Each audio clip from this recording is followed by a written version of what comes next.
Team America World Police, and my personal favorite, Killer Klowns from Outer Space!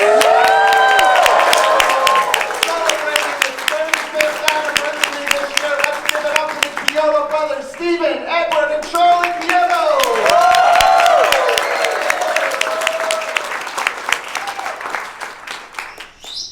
Well, thank you guys for showing up. This is great. Good to see you. We're joined by composer of Killer Klowns from Outer Space, the musical score, composer, John Massari. Yeah.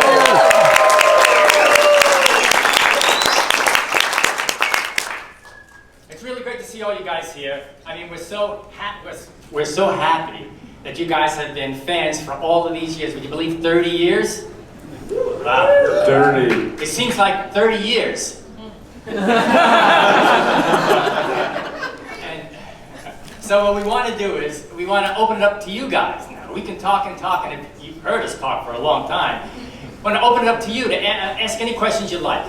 30 years of questions. Or tell us your Killer Clown story. Were you forbidden to watch it?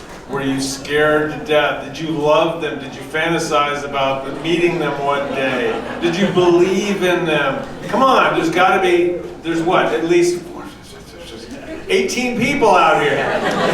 So this panel is for you guys, all right? Yes. Okay, come on up. Stand up.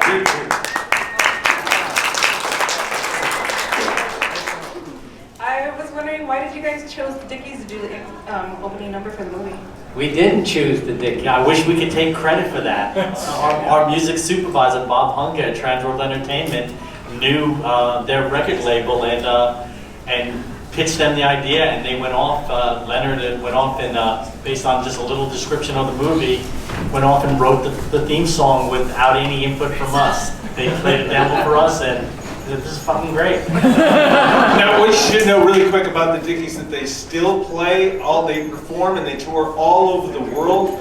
They are consummate musicians. I have performed with them, And as a matter of fact, what was it? Back in May, we played the theme song with an orchestra, and they completely tore the house down. It was awesome. It was really great for them is that their following wasn't something that would have necessarily sought out that movie. So they brought a huge audience to the movie, and then our fans became a good following for them. So it really worked out great. But I really wish we could take credit for it. But No, it was just the title. The title inspired them. Well, because of them and because of that movie, that's how I got into your guys' music. Well, thank That's you. great. So basically, you came to Clowns through music. Yes. In this case, punk music. Yes. The band called the Dickies. Yes. And you've seen their logo, have you not? Yes. Okay, thank you. Who, just like us, after 30 years, is still alive and kicking. Yes, and rocking.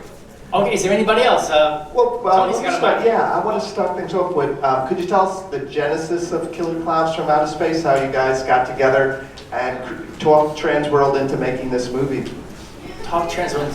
We didn't have to talk them into it, but they... No, I tell you what. It started. I had a little bit of a challenge for myself. I tried to imagine what was the most frightening image I could think of, and for me, it was driving down a lonely mountain road and having a car pass me. But in fact, it wasn't a car; it was a clown floating in the air. I found being where it shouldn't be was really frightening, and that kind of kicked off this whole idea about killer clowns from outer space. Yeah, when you answered your own question, if a clown wasn't in a car and it was floating, it would have to be from outer space. And there was a generation of producers back in those days that wanted that were daring and said, "Listen, let's try it. If it works, great. We'll get it out to the public." not so much. But not so. Not for this movie. No, we had a friend. We were working with Shelley Duvall on her fairy tale theater series, and her producer Fred Fuchs knew some guys that had just come into some money to produce.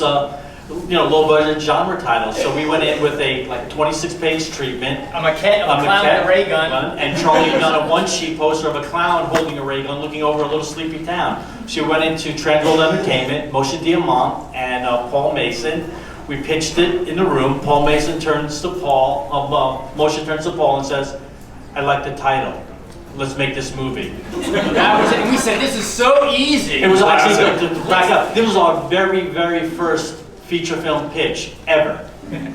We sold it in the room. Yeah. Wow. They didn't even know what they were getting. Really? So let's hear one of your stories. Come on, there's got to be someone out there that's outspoken. I saw someone dressed as a clown with teeth. Well, Come on up. Or she raised her hand back there. I got a good story. I gotta get all my props, because, Oh yeah, come on up here. Everyone's got to enjoy this. Yay!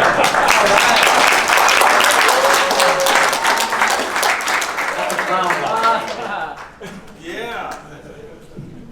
So I fell in love with this movie because I'm terrified of clowns, and it all started with Ronald McDonald. But I love to be scared, and when this movie came out, it's like nothing creepier than a clown, They're like so friendly, and they look so nice, but they're really scary.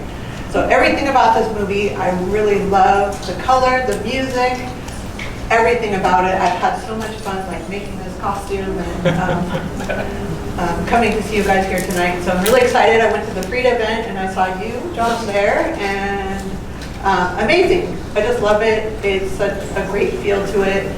They don't make movies like that anymore, and I'm really hoping to ask about. They would if they let us.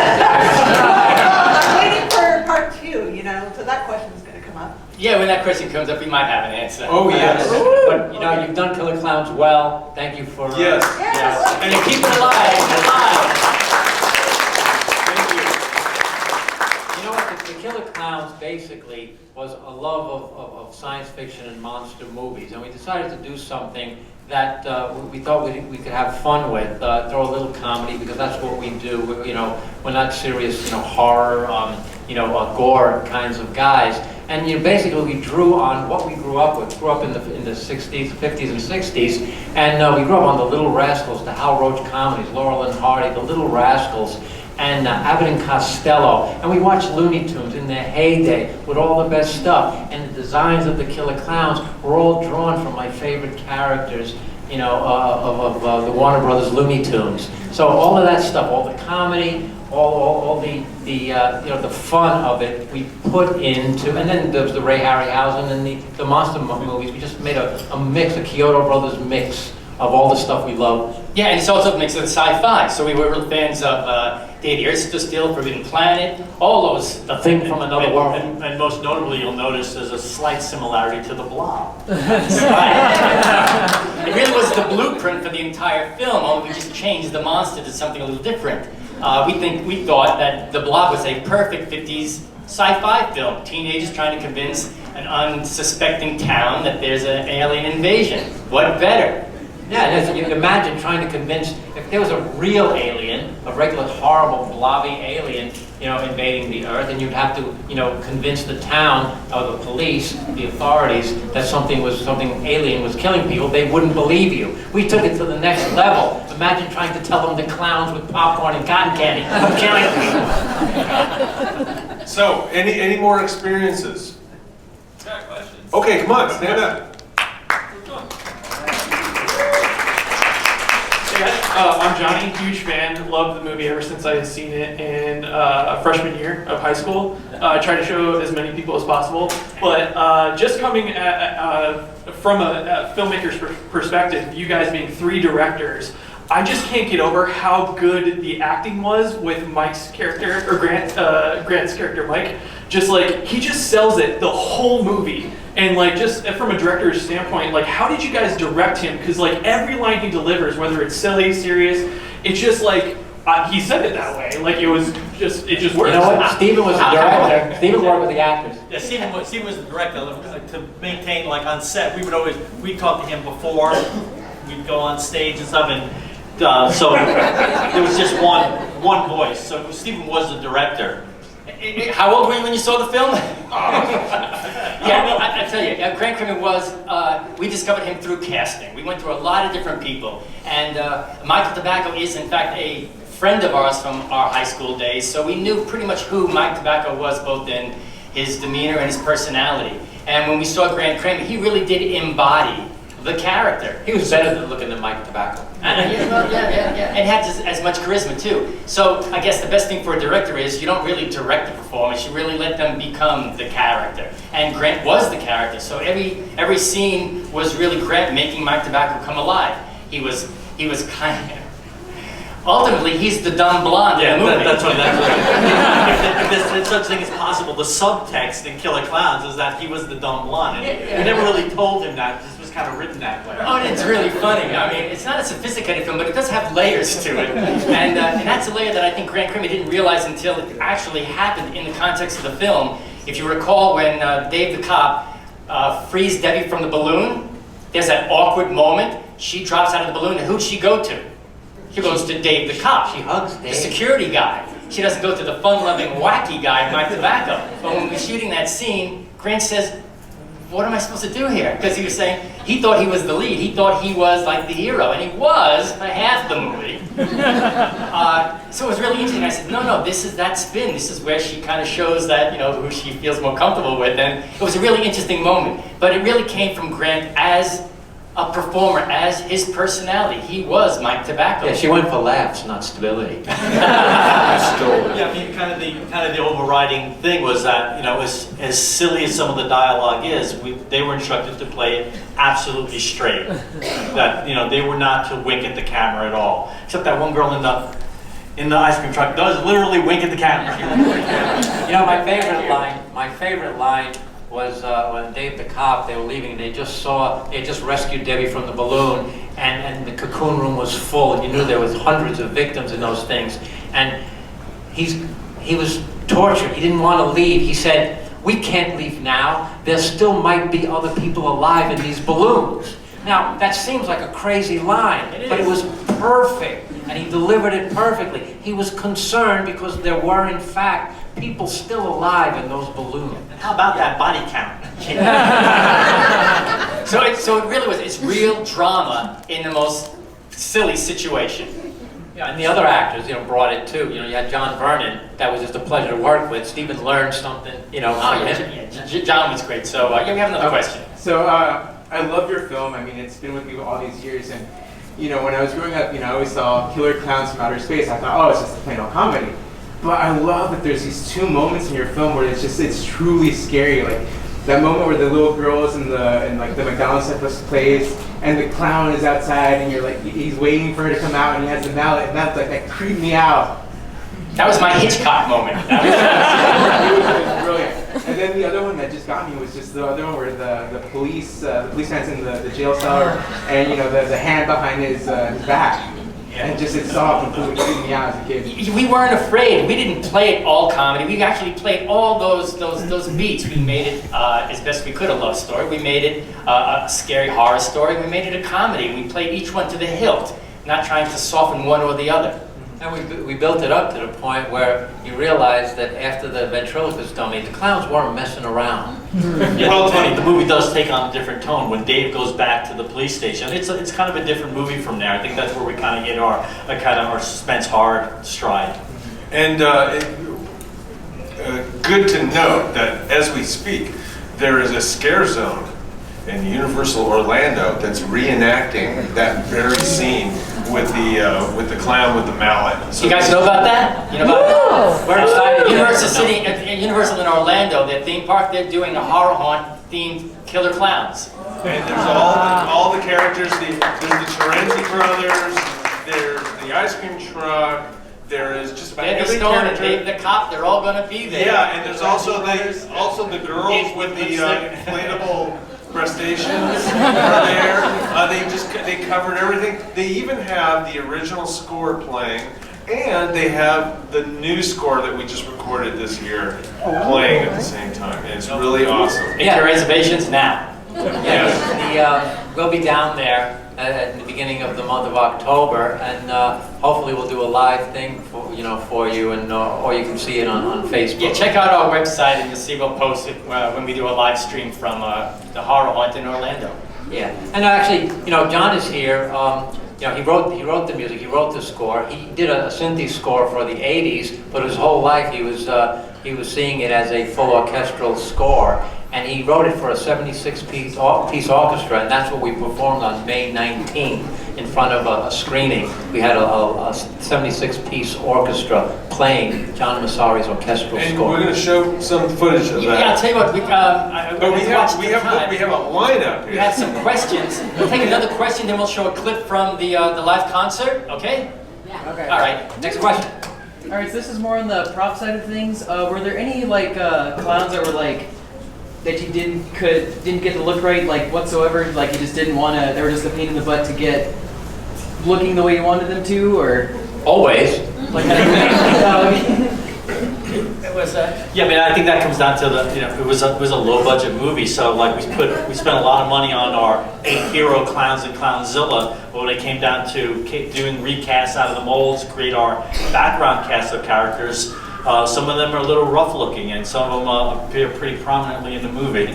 As you can see at the ending, when they're on the birthday cake in the finale, if you look at some of those clowns, they were background characters that were just junk castings that we kind of kludged together, just to get a lot of clowns in the scene. Yeah, I lost track on some of those. Some of the finishing wasn't as good as I would have liked it, so that's what happens in low budget. Oh, I have a question about music after this, but I wanted to piggyback on moments that still scare me in the movie. There's one section in particularly with the puppet show. It's funny, but then when that clown laughs at the end of that puppet show, what is that, 5 different sound effects of laughing at once? It's just that, woo! That is That's when Dave Nichols did all that clown dialect. But it was fantastic. Well done on that. Oh, great. And that's our Me Too movement thing. Very good. Well, my question is for Mr. John Massari. Good to see you again, sir. He has a great booth. You can purchase the reimagined score there.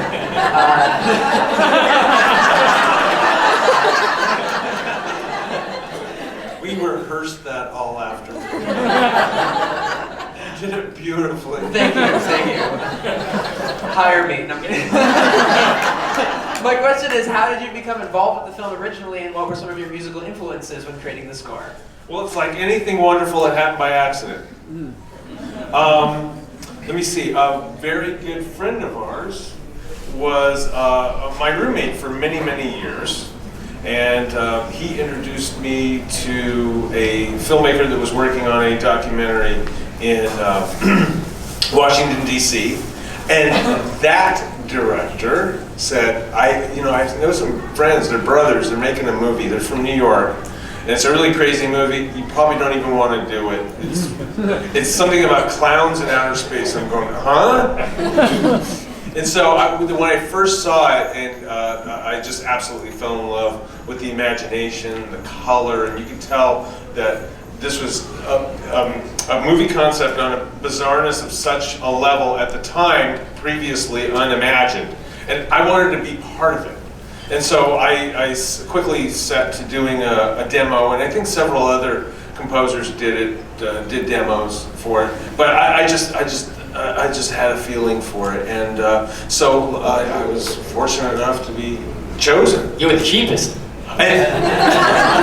No, that's not true. That's not true. No, what was great about it is like I told you that our influence with the Harryhausen movies, the monster movies, sci-fi, and comedies and stuff. John was watching the same kind of movies. He was going to the same movies, but he was listening to the music. Yes. So so in all those movies that they know and love, like Godzilla and Mighty Joe Young and King Kong, there's a very heavy classical influence in the score. So I thought this would be perfect. I will just score this as a classical piece, like I would do any epic picture, except I'll use synthesizers and very odd colorations instead of a traditional orchestral instrument. And that's what I picked up on too. Like, John was going to treat it like a serious film. He wasn't going to parody anything. Yeah. It was going to be a contrast between the jokes that we were having and a serious score, to keep the drama real, make the scares real, and that's what John provided with the score. Right, because if the music is just absolutely goofy, and there are parts that are comical, but to be goofy and then you have a crazy visual, there's no contrast. You need a white sheet of paper, and then you need contrasting colors to pop out. So that's the way we treat it. No, that was the thing. When we talked to other people and performers, they always went for the joke. When we're trying to pitch the sequels and stuff, they go, well, let's make it funnier and make it like a scary movie parody. And we said, no, it's not that. The good thing about Killer Klowns is it's a serious, scary sci-fi monster movie.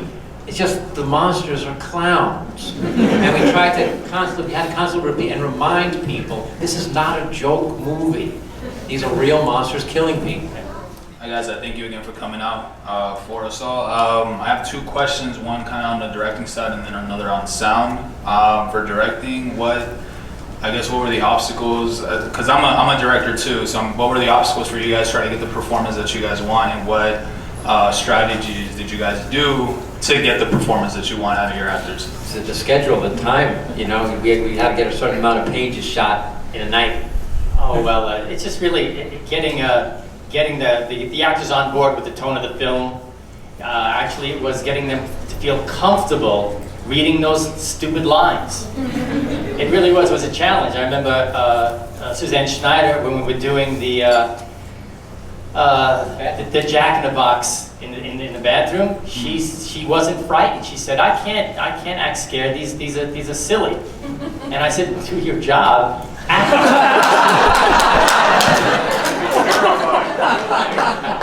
As a director, I couldn't conjure up the kind of fear that would motivate her. I just said, act. Freaker did.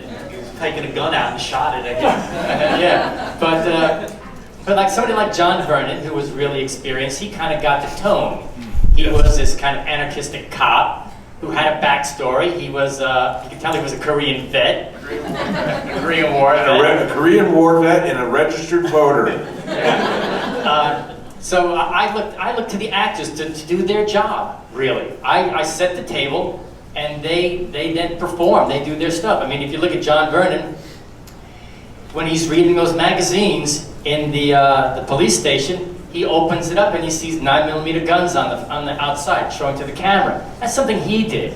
I wouldn't even have thought to ask him to do that as a character bit. But John was into the character, and everything he did was motivated. When he goes into the drawer to pull out the booze, that was not in the script. That's something that John just came up with. And He brought his was own drinking. booze. His own styrofoam cup. Yeah, so I mean, I was a young director. That was my first time directing. That was my only time directing a feature film. So I was learning all the time, and I learned so much from all the actors. What they brought to the table was really making those characters come alive at the moment we ran camera. Yeah, the tough part that I discovered was watching the process is you had 3, 4, experienced actors, but you find out that they each operated differently. One would be good on the first take and not so good on the subsequent takes. And you had the other one that took 3 takes to get warmed up, and then one that was great on every take. Well, you do 5, 6, 7 takes because one missed the cue, one missed the mark, one wasn't that good, didn't deliver the line right, flubbed the line. So after 10 takes, you're looking at it, and you realize I can't use this one because this one missed his mark. This one was bad because it was on the first take, but the other guys were great. So the editing choices had to be made from the one take that everybody did it right or close to right. Close to it.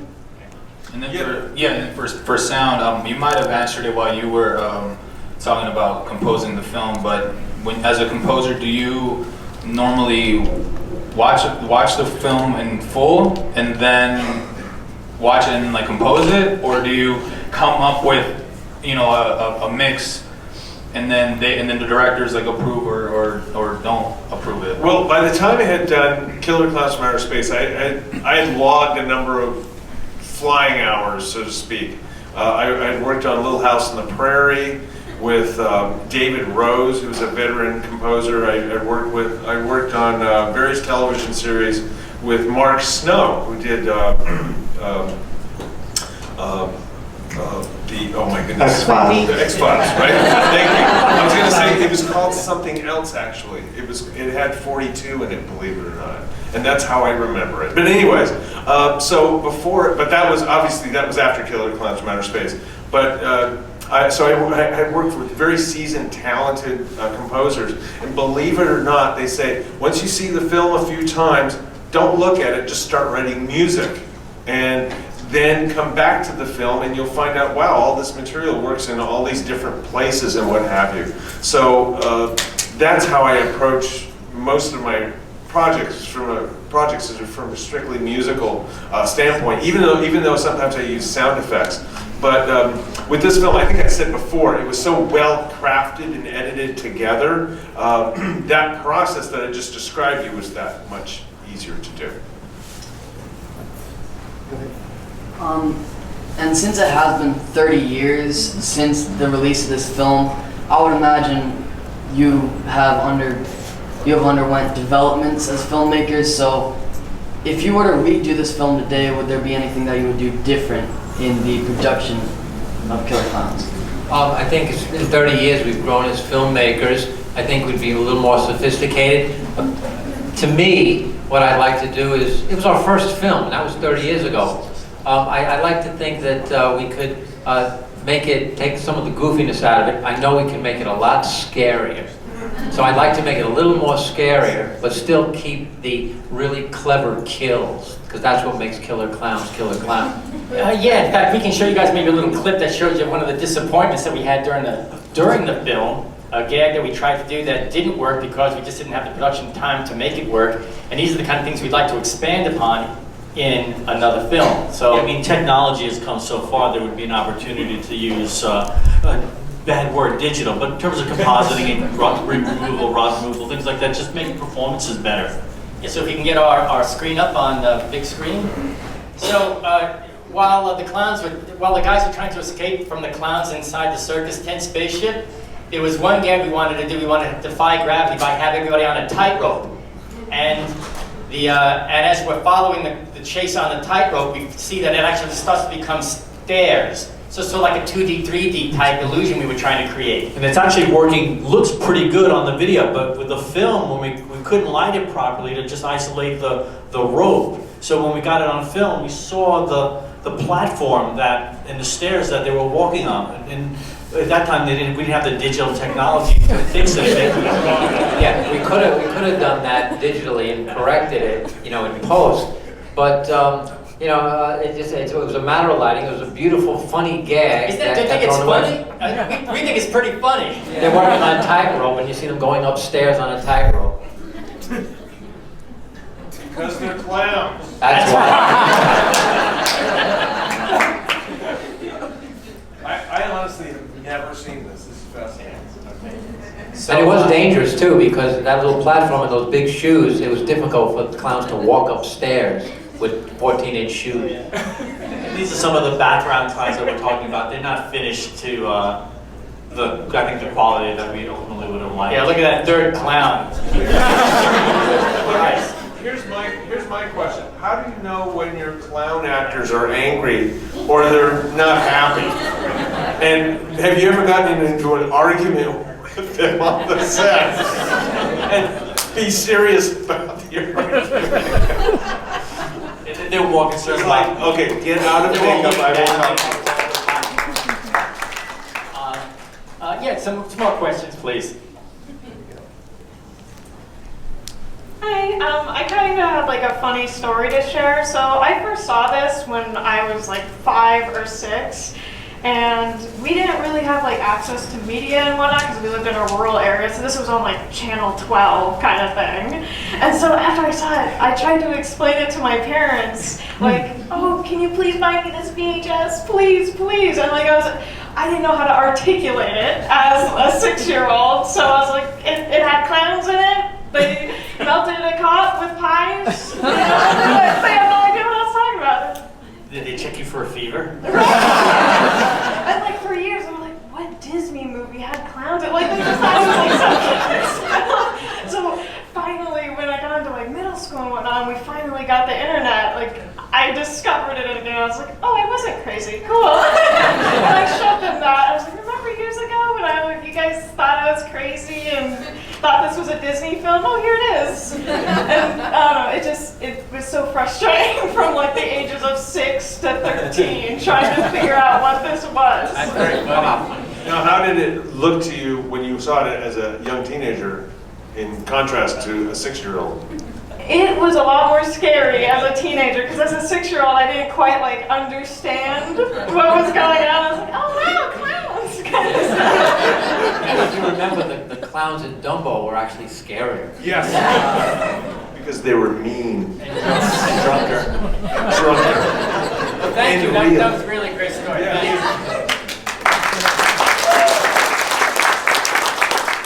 Thank you. Hey, guys. Before you go on, if you tell a good story, we will applaud you too. Well, I'm not getting applause tonight, it seems like. But I want to know, what's the story behind the clown masks showing up in Ernest Scared Stupid? Well, good question. Surprise. Let's put that rumor to the end now. That wasn't in the rehearsal. No, it wasn't. I have a design style, so and actually. The original designs by John Cherry, the director of Ernest Scared Stupid, were very specific. He gave me very nice drawings of what he wanted the characters to look like. I redrew them to put them on, human actors and stuff, but I maintained their character. I applied my character style, which is a clown style, to those characters, big shapes and stuff like that. I don't think we used any parts from the Killer Clown. The only thing, the sad reality is after Killer Klowns, the molds for those clowns were destroyed. So they were not around when we did Ernest Scared Stupid. But the hand of the artist that designed both of them was Charlie. So of course, even evolving John Cherry's designs, they have a look because they're from his hand. But we did have ear molds. We had the various ear molds from the clowns that we saved because they were smaller. And we utilized those ears on the Ernest trolls. So guys, what is the current status of a Killer Klowns from Outer Space Part 2 or a remake? What's going on? Should we show another clip of the concert? Yeah. Well, we really appreciate your enthusiasm. Your enthusiasm. Thank you for our film. And I know for 30 years we've been trying to get something going, and you guys have been really with us all the time. Patient. So we appreciate that. So I guess I used to say don't hold your breath, but things have been happening right now. I would say you can hold your breath now. We believe